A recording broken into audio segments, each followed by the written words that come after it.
we can stay on track. Hindi po natin pinag-uusapan kung mali ang droga. Pinag-uusapan po natin kung yung polisiya, naging polisiya nyo. Mr. Chair, if I may. Salamat Sige, kayo, Mr. Chair. it's now actually the turn of Senator Bato, and let's give him 10 minutes of uninterrupted time to ask questions. Yes, sandali mo naman. Before my time starts, Mr. President, Mr. Chairman. May I just be clear on this?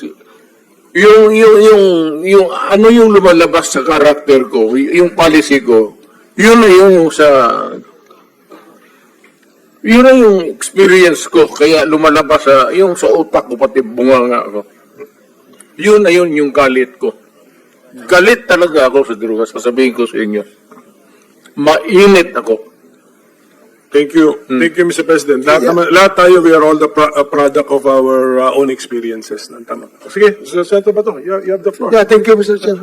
I just would like to remind our colleagues, Mr. Chair, if I may, that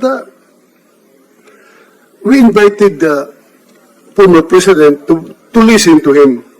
Sana kung magsalita siya, bigyan naman natin ng time dahil pumunta siya dito eh. Si Senator De Lima kanina, haba-haba na sinasabi. I never interrupted her. Kahit ano sinasabi ng mahaba. But, itong ating nag-raise pa nga ng hand yan kasi gusto niya magsalita. Sana, hintayin natin matapos. Huwag natin i-interrupt, Mr. Chair. Yun lang po. Nagpapalabas na ako ng aking observation. Salamat sa Senator. Pero yun, nasabi ko na rin, nalabas ko na yung galit ko. It's really a rage dito sa anak na rin ako ng mahirap eh. Kaput.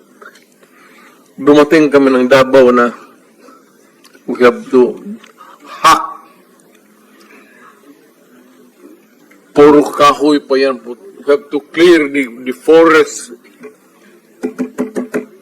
para makapusong.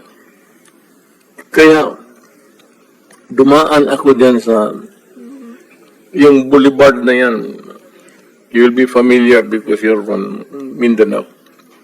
Diyan kami nakatira sa nagkarinderya ang nanay ko noon nung dumating kami sa kaya nakita ko yung hirap ng lalo na sabi ko yung nanay na lumabas nagtrabaho padala ng pera, tapos yung pera niya nandoon sa droga.